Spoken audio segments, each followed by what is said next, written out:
It was cracking. This is Be Real, the Buddha Master, chilling with the hitman Julio G on Mont Reality.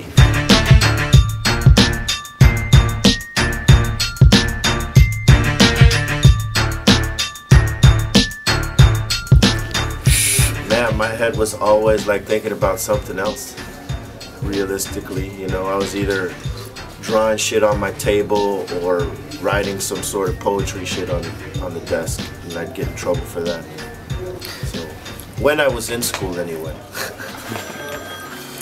Man, well, as a teenager, like for a short minute, I worked for my father, who was a truck driver, and you know, that consisted of going on long trips with him and loading boxes and unloading boxes off of the trucks and shit like that. And I realized, man, I don't want to work for my father.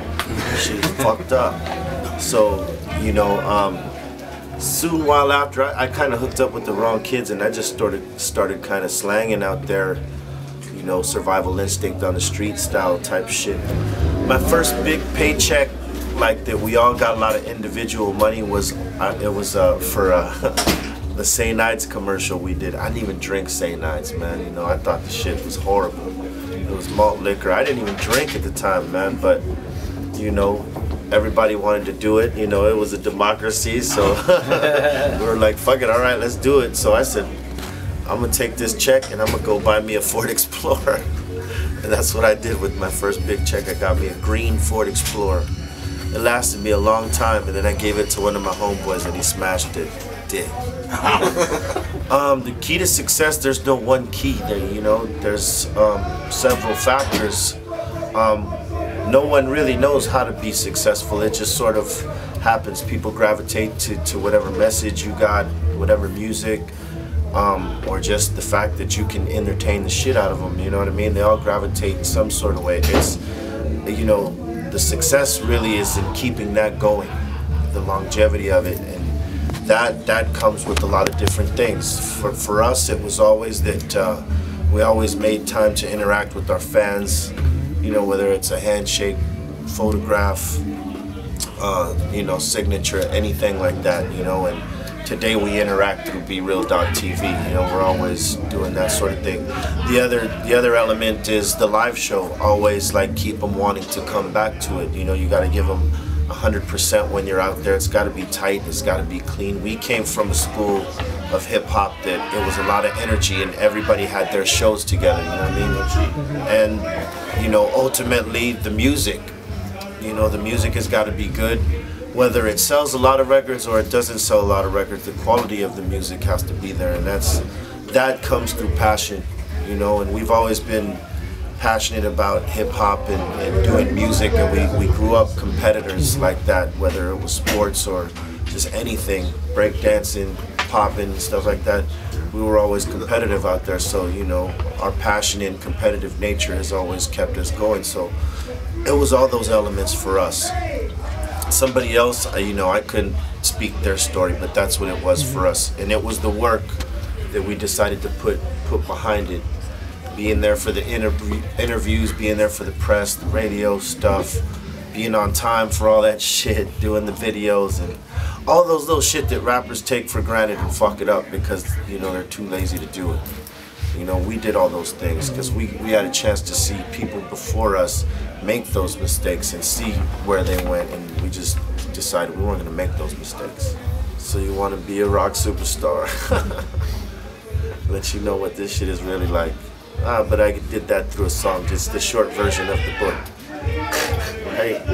A majestic eagle. A majestic eagle. Touching down on the ground to shake my feathers and then fly away. Look for a rodent to eat. No, I don't know, man. I never thought about that. You know, that's pretty deep, especially for my level of highness. You were a weed plant. Yeah. I must have been a weed plant, man. He was a weed plant. That's great. I got smoked when I was very young. Something that would take forever. So I keep myself dead, so I don't give them bastards the satisfaction. All you can eat until you die.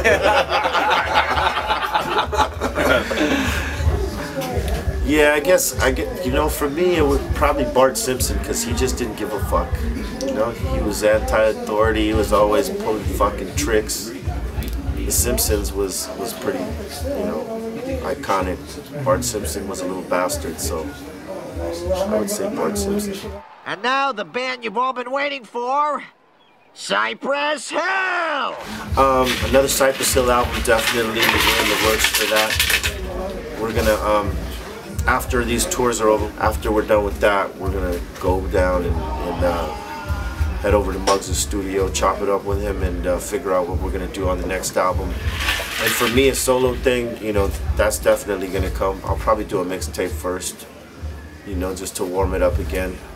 Just because I haven't put a solo album out in a while, but I put like 2 Cypress projects out right after the solo thing, so it was it's been busy for me, you know what I mean? But that's how we keep it. Muggs is always working on something. Sen and Bobo are always working on something, and so are we, so we just all keep it moving until it's time for Voltron to form, Right, it was Voltron, right? KRS-One. KRS-One, Eminem was another guy, what I'm saying? Those 2 guys, my favorites. Jay-Z too, but he does some dope shit right now. Like, what he's doing is dope. I don't know if that's necessarily my realm, you know what I mean, but what he's doing is dope. So those are the 3 favorite MCs I have that I'd want to work with. Busta Rhymes too, actually, too. At the time it didn't, because I was young and ignorant and stupid. I thought, like most gangbangers that live through a first bullet, you think you're invincible for a while, you walk around with your chest out, so for a minute it didn't necessarily affect me.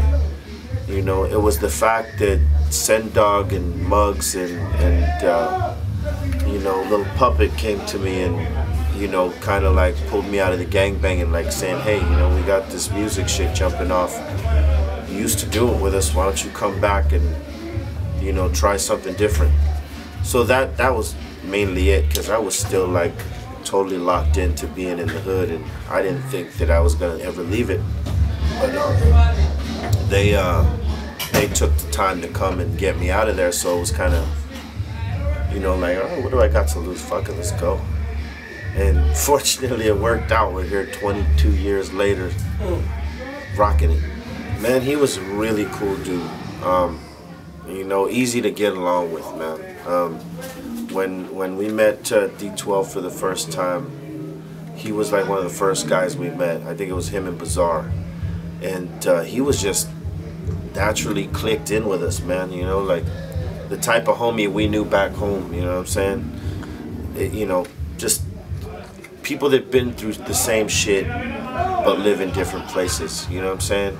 Connect and relate and all that stuff. And I got a chance to kick it with him on tour in Europe. We did anger management with MD1250 exhibit and all that, and so we got a chance to know those guys then, and me and him, we became friends, and we managed to be able to work together. He let me produce a track for his album, and that's the one with him, Meth, and myself.